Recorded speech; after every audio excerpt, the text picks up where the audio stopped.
depending on who you talk to, the latter part of 2023, and certainly this year, saw the biggest racing headlines produced by stock car driver Kyle Larson, who announced that he was going to run the Indianapolis 500 and Coca-Cola 600 double on the same day.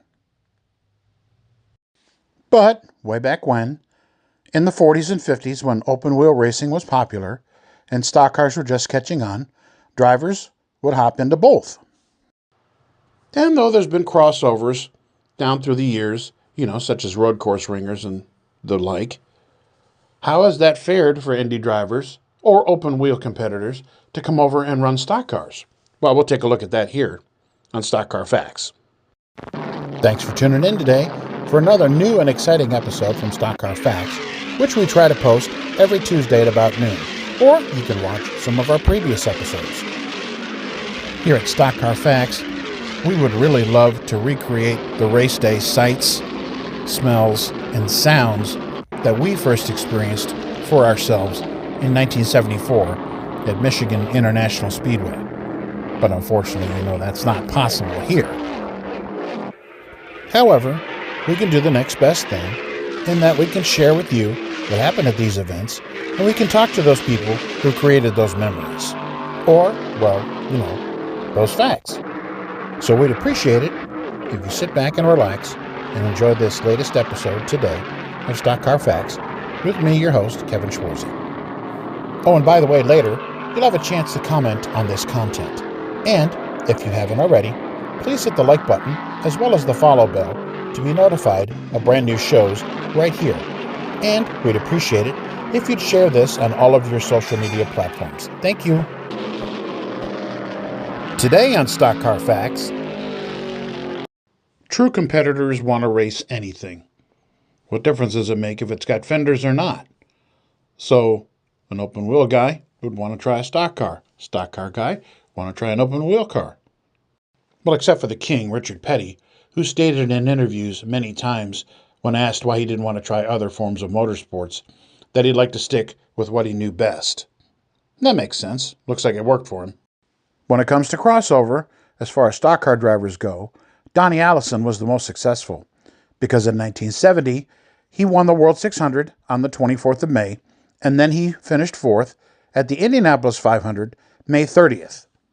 It sure seems like the stock car guys had the harder time venturing into the fenderless cars versus the other way around. 1952 Indianapolis 500 winner Troy Ruttman, the older brother of Joe, seemed to be one of the first to be able to adapt to both and win in both. Although he wasn't the A.J. Foyt that we now know today, Supertex won his first Indy 500 in 1961, but would also venture into the taxi cabs, as the open wheel guys called them, and won the July Daytona race in 1964, as well as other stock car events and the USAC Stock Car Series, which some say was as big or bigger than NASCAR at that time. Although Dan Gurney got famous for winning 7 IndyCar races, he was also the first driver to win a Formula One race and then a NASCAR Cup race, winning 5 out of 6 Riverside events in a row in the 1960s. Parnelli Jones was well on his way to becoming a household name when he won the 1963 Indianapolis 500. Following that year, he won the 1964 USAC Stock Car Series Championship, and then finished second in that series in points in 1967. He also won titles in the Trans Am Series, driving for legendary NASCAR owner Bud Moore, who took a hiatus working for Ford to enter a Mustang in that series. But I digress. Parnelli also won championships in Off-Road Series, and he also won 4 NASCAR Cup events, as well as NASCAR Pacific Coast Late Model Series events, which is the forerunner to the NASCAR West or ARCA West Series. Of all of the big race wins Mario Andretti accumulated, his first was the 1967 Daytona 500. He would later go on to win the 1969 Indianapolis 500, and then a bunch of Formula One races and the 1978 World Driving Championship. Lone Star Jr., Johnny Rutherford, was more famous at the time for his sprint and midget victories than he was in open wheel. But in 1963, he attracted the attention of legendary car owner Smokey Yunick and drove this special Impala to a victory in the 1963 Daytona qualifying race, his first ever NASCAR start, and he would later go on to win 3 Indy 500s. One driver that most fans from today may have never heard of is Roger McCluskey. The late Arizonan won the 1973 USAC IndyCar Championship as well as the 1969 and 1970 USAC Stock Car Series Championship, driving for veteran car owner Norm Nelson out of Racine, Wisconsin. The iconic Plymouths, white in color with baby blue number 1 on the side, and the actual cartoon Roadrunner emblazoned in the middle of it.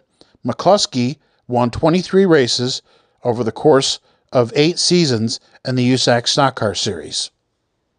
Throughout most of the 60s and into the early 70s, the trend continued, with drivers coming out of the IndyCar Series and running stock cars, drivers such as Chuck Stevenson, Jim the Herc Hurtubise, Gordon Johncock, Bobby Unser, Al Unser Sr., Joe Leonard, and Sam Hanks, to mention a few.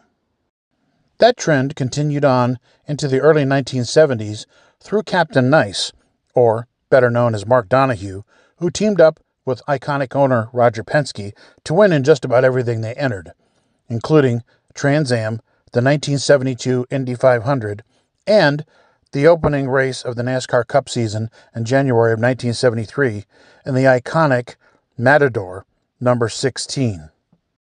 After winning the inaugural IROC title in 1974 and the death of Donohue in 1975, you didn't see that much crossover anymore, well, except for A.J. Foyt and a few others, who would still venture into the stock car land and compete. Well, other than the International Race of Champions, where A.J. Foyt, the Unser brothers, and Mario Andretti, and others would come on over and run at places like Daytona and win races there, as well as Foyt winning the 1977 title and Al Unser Sr. winning the 1978 crown. Oh, sure, there are a few one-offs here and there, but we really didn't see an open-wheel guy come in and have success in stock cars till Al Unser Jr. started coming in and winning IROC races. John Andretti could be considered an everything guy because he'd driven everything from NHRA, Top Fuel, to open wheel to NASCAR, but nobody had attempted the double when Indy and Charlotte started running on the same day until he did in 1994. Now, Robbie Gordon tried the double in 1997, then Tony Stewart tried it in 1999, and then in 2001, he became the first driver to complete all 1,100 miles between Indy and Charlotte on the same day. In conclusion, well, there really isn't one, but it does seem that in the 60s and 70s, the open-wheel guys had more success in the fendered cars than the other way around. But now with Kyle Larson, well, technically he completed the double, but he didn't get to start the World 600. Anyway, with all the attention afforded him, there's a lot more drivers looking at it now, and let's see if the stock car drivers can catch up to those open wheel boys. Thanks for watching. Thank you to all of our great friends here at Stock Car Facts for your views, for your shares, for your comments, and for hitting that notification bell. Some have asked how they can get involved further, and we always say, please follow these links to partner up with us financially.